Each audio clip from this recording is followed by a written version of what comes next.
The family of a young soldier killed in a hit-and-run crash are demanding tougher sentences for motorists who flee from the scene. Uninsured driver Jake Palmer from Redhill in Surrey was jailed yesterday for 21 months after causing the death of 20-year-old Coldstream guard Ben Regan in Reigate last year. Now, Palmer admitted that he had drunk 2 or 3 pints of beer before the crash had happened. But by the time he handed himself into the police the following day, there was no alcohol in his system. Mark Sanders has the details. Ben Regan was a young soldier, full of life and well liked, according to his father. He was quite charismatic, he was respectful of people, polite, I was very, very proud to have him as my son, really. But he was knocked down and killed outside this bar in Reigate by a hit-and-run driver.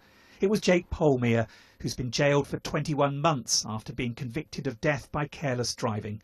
Palmer admitted drinking 2 or 3 pints of lager that night, but by the time he handed himself into police the next day, all trace of alcohol had left his system. The judge in the case said Palmer's failure to stop had been interpreted by Ben Regan's family as a cynical manipulation of the law to hide the possibility he was over the limit. But he said this had not been proven by the court. I think he just manipulated the system because he was able to. And the judge said that that is certainly your suspicion, but there was no proof ultimately in court. Absolutely, absolutely. We deal in facts, don't we?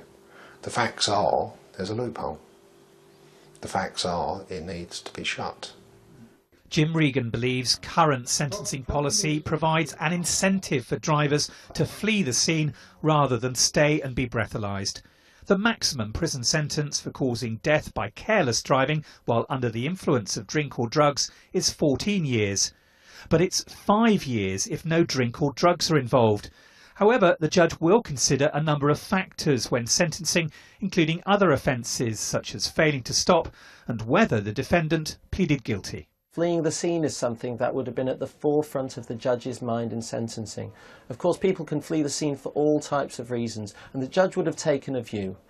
Is this because he was covering something up, or was this just general immaturity? Ben's father has no criticism of the judge, prosecutors or police. He just feels sentencing needs to change in such cases. Mark Sanders, BBC South East Today.